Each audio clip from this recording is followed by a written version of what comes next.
आकाशवाणी भोपाल से प्रस्तुत हैं प्रादेशिक समाचार।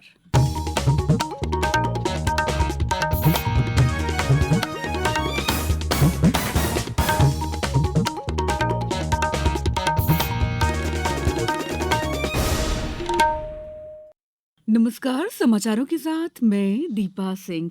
सबसे पहले मुख्य समाचार। हरदा पटाखा फैक्ट्री के मालिक गिरफ्तार, मुख्यमंत्री आज दुर्घटना स्थल का करेंगे निरीक्षण। प्रदेश विधानसभा का बजट सत्र आज से, राज्यपाल मंगूभाई पटेल के अभिभाषण से होगी शुरुआत। देश में टीबी के मामलों में 16% की कमी आई, अब तक 1,50,000 से अधिक निक्षय मित्र बने। और अंडर 19 एक दिवसीय क्रिकेट विश्व कप में दक्षिण अफ्रीका को हराकर भारत फाइनल में पहुंचा। अब समाचार विस्तार से।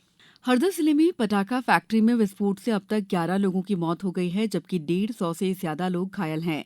पुलिस ने फैक्ट्री के मालिक राजेश अग्रवाल और उनके भाई सोमेश अग्रवाल को गिरफ्तार कर लिया है। गौरतलब है कि हरदा के पास मगरधा रोड पर ग्राम बैरागढ़ के पास स्थित इस अवैध पटाखा फैक्ट्री में विस्फोट के बाद आग लग गई थी। घायलों में से 48 लोगों को प्राथमिक उपचार के बाद अस्पताल से छुट्टी दे दी गई है। वहीं हादसे में मरने वाले 7 लोगों की भी पहचान हो चुकी है। मुख्यमंत्री डॉ मोहन यादव ने कहा है कि ऐसी कार्रवाई करेंगे जो दोषियों को भी याद रहे। मुख्यमंत्री ने भोपाल के हमीदिया अस्पताल में भर्ती घायलों से मुलाकात कर उनके स्वास्थ्य का हाल जाना। मुख्यमंत्री ने कहा है कि वे आज हरदा जाकर वस्तुस्थिति का जायजा लेंगे। उन्होंने पूरे प्रदेश में पटाखा फैक्ट्रियों का औचक निरीक्षण करने के भी निर्देश दिए हैं।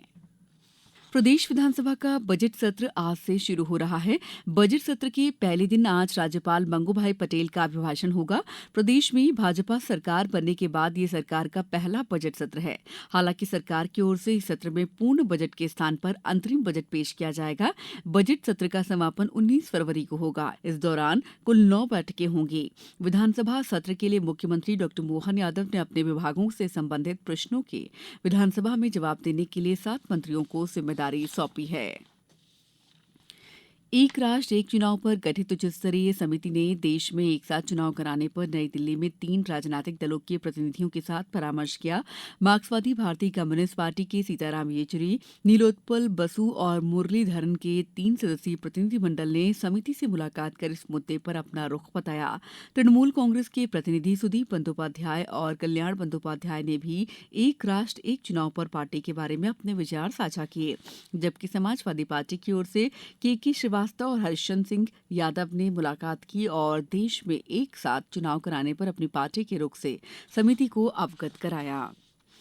महिला और बाल विकास मंत्री निर्मला भूरिया ने 11 फरवरी को प्रधानमंत्री नरेंद्र मोदी के दौरे को लेकर बताया कि पश्चिम मध्य प्रदेश के आदिवासी अंचल झाबुआ जिले से प्रधानमंत्री जनजातीय सम्मेलन से लोकसभा चुनाव प्रचार का आगाज करने जा रहे हैं। कार्यक्रम में प्रधानमंत्री का स्वागत जनजातीय परंपराओं और संस्कृति के अनुरूप किया जाएगा।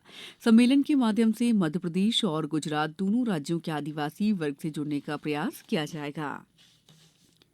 आगामी लोकसभा चुनाव के लिए भाजपा ने अपना प्रचार अभियान शुरू कर दिया है। पार्टी के आधिकारिक सोशल मीडिया हैंडल ने 8 भारतीय क्षेत्रीय भाषाओं में एक वीडियो साझा किया है। इसमें पिछले 10 वर्षों में मोदी सरकार की प्रमुख योजनाओं और उनसे लोगों को मिले फायदे का वर्णन किया गया है। इस वीडियो को प्रधानमंत्री नरेंद्र मोदी ने भी अपने सोशल मीडिया अकाउंट पर शेयर किया है। समाचारों में वक्त है ब्रेक का। ये समाचार आप आकाशवाणी भोपाल से सुन रहे हैं। हमारे समाचारों को अब आप कभी भी और कहीं भी अपनी सुविधा के अनुसार सुन सकते हैं। ये समाचार बुलेटिन YouTube, ट्विटर और फेसबुक पर AIR न्यूज भोपाल पेज पर भी सुने जा सकते हैं। इसके अलावा आप हमारी वेबसाइट newsonair.nic.in पर अथवा AIR न्यूज ऐप पर भी समाचार सुन सकते हैं। ब्रेक के बाद समाचारों में आपका एक बार फिर स्वागत है। केंद्रीय स्वास्थ्य मंत्री मनसुख मांडविया ने कहा है कि वैश्विक स्तर पर टीबी के मामलों में 8.7% की कमी आई है, जबकि भारत में ये कमी लगभग दोगुनी 16% हो गई है। डॉक्टर मांडविया ने ब्राजील में एक बैठक को वर्चुअली संबोधित करते हुए ये बात कही। उन्होंने 2025 तक भारत में टीबी को समाप्त करने की दिशा में भारत द्वारा उठाए गए विभिन्न कदमों की जानकारी दी। डॉक्टर मांडविया ने कहा है कि प्रधानमंत्री टीबी मुक्त भारत अभियान में 1,50,000 से अधिक निक्षय मित्र 10 लाख से अधिक टीबी रोगियों को गोद लेने के लिए आगे आए हैं, ताकि उन्हें पोषण और अन्य आवश्यक सहायता प्रदान की जा सके। उन्होंने टीबी मुक्त पंचायत पहल की शुरुआत जैसी भारत की अन्य पहलों और उपलब्धियों के बारे में भी बताया।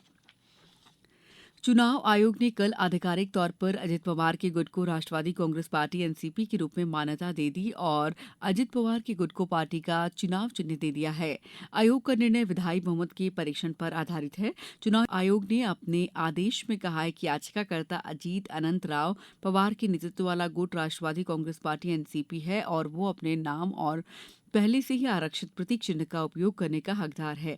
आयोग ने शरद पवार के गुट को अपनी पार्टी के नए गठन के लिए एक नाम का दावा करने का विकल्प भी प्रदान किया है। हालांकि शरद पवार गुट ने फैसले को सुप्रीम कोर्ट में चुनौती देने का फैसला किया है। प्रदेश में आर्टिफिशियल इंटेलिजेंस पाठ्यक्रम के लिए राज्य ओपन स्कूल बोर्ड ने 53 सरकारी स्कूलों का चयन किया है। ये पाठ्यक्रम जून 2022 से पायलट प्रोजेक्ट के रूप में शुरू किया गया है। ये पाठ्यक्रम एक विषय के रूप में कक्षा 8वीं से 12वीं तक के विद्यार्थियों के लिए प्रारंभ किया गया है। इस कोर्स की अवधि 220 से 240 घंटे निर्धारित की गई है। इसके लिए संभागीय मुख्यालय पर 100 और जिला स्तर के विद्यालय में 40 कंप्यूटर और फर्नीचर से सुसज्जित लैब की स्थापना की गई है। प्रदेश में स्कूल शिक्षण संस्थानों में बच्चों में नशीली दवाओं और मादक द्रव्यों के सेवन की रोकथाम के लिए प्रहरी क्लब गठित किए गए। इन प्रहरी क्लबों के गठन और कामकाज के विश्लेषण के लिए प्रहरी पोर्टल का भी निर्माण किया जा रहा है। ये पोर्टल राष्ट्रीय बाल अधिकार संरक्षण आयोग द्वारा तैयार किया जा रहा है। पुरुष अंडर 19 एक दिवसीय क्रिकेट विश्व कप में भारत ने दक्षिण अफ्रीका को 2 विकेट से हराकर फाइनल में प्रवेश कर लिया है। 245 रनों की लक्ष्य का पीछा करते हुए भारत ने 48 ओवर और 5 गेंद में 8 विकेट पर 248 रन बनाकर मैच जीत लिया।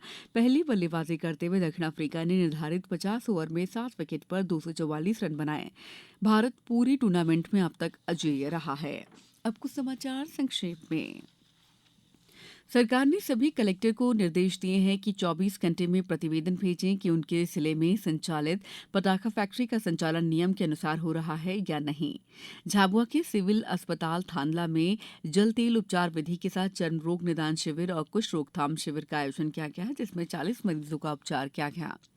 आगरमालवा जिले में रबी सीजन में समर्थन मूल्य पर उपार्जन के लिए किसानों का पंजीयन 1 मार्च तक किया जाएगा। इसके लिए 32 पंजीयन केंद्र बनाए गए हैं। डिंडौरी में जिला प्रशासन ने असंगठित क्षेत्र और निर्माण श्रमिकों के स्वास्थ्य परीक्षण और सरकारी योजनाओं की जानकारी देने के लिए शिविर का आयोजन किया। गुना में जनसंवाद कार्यक्रम के दौरान कल कर्तव्यों में लापरवाही बरतने वाले 2 प्राथमिक शिक्षक और प्रभारी प्रधानाध्यापक को निलंबित करने के आदेश दिए गए हैं। सागर के बंडा विकासखंड में राजस्व और पुलिस विभाग कपड़ा दुकान के ऊपर अवैध रूप से भंडारण किए गए 100 किलो से अधिक विस्फोटक को जब्त कर लिया है। सीधी जिले में कौशल विकास प्रशिक्षण, टूल किट लाभ, डिजिटल लेनदेन के लिए इंसेंटिव और मार्केटिंग सपोर्ट के लिए प्रधानमंत्री विश्वकर्मा योजना संचालित की जा रही है। छिंदवाड़ा में एपिड योजना के अंतर्गत दिव्यांगजनों को सहायक उपकरण और कृत्रिम अंग उपलब्ध कराने के उद्देश्य से 1 से 11 फरवरी तक दिव्यांगजन परीक्षण और चिन्हांकन शिविरों का आयोजन किया गया है। शिवपुरी जिले में आजाद हिंद फौज के कर्नल पद्मभूषण गुरबख्श सिंह ढिल्लन की 18वीं पुण्यतिथि कल उनके समाधि स्थल हातूत में मनाई गई। अंत में मुख्य समाचार एक बार फिर। हरदा पटाखा फैक्ट्री के मालिक गिरफ्तार, मुख्यमंत्री आज दुर्घटना स्थल का करेंगे निरीक्षण। प्रदेश विधानसभा का बजट सत्र आज से राज्यपाल मंगू भाई पटेल के अभिभाषण से होगी शुरुआत। देश में टीबी के मामलों में 16% की कमी आई। अब तक 1,50,000 से अधिक निक्षय मित्र बने। और अंडर 19 एक दिवसीय क्रिकेट विश्व कप में दक्षिण अफ्रीका को हराकर भारत फाइनल में पहुंचा। इस बुलेटिन में इतना ही। दीजिए इजाजत। नमस्कार।